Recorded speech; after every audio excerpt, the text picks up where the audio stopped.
Good day friends, in this video we are going to see about how to create the chart instantly. A lot of people are thinking that while creating a chart we have to select the entire range. Actually it is not required, you can just place your cursor in anywhere in your range. So option number 1, you can simply go to insert and then click recommended charts. So you can choose whatever chart you want and then just click OK.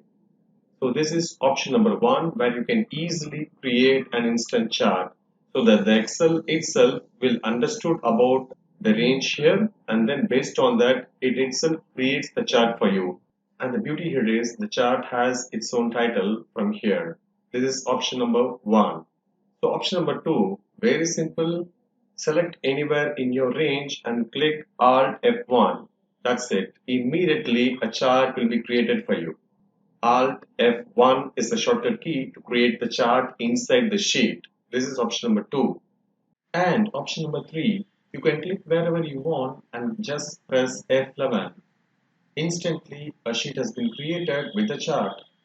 So these are some of the options that you can use and create your charts in less than 5 seconds. I hope you like this video. Thank you so much and have an excellent day. Please follow the ABCDE principle. A. Add your comments. B. Be free to share the video. C. Click the bell icon. D. Do like the video and subscribe our channel. And E. Enjoy the day. Thank you.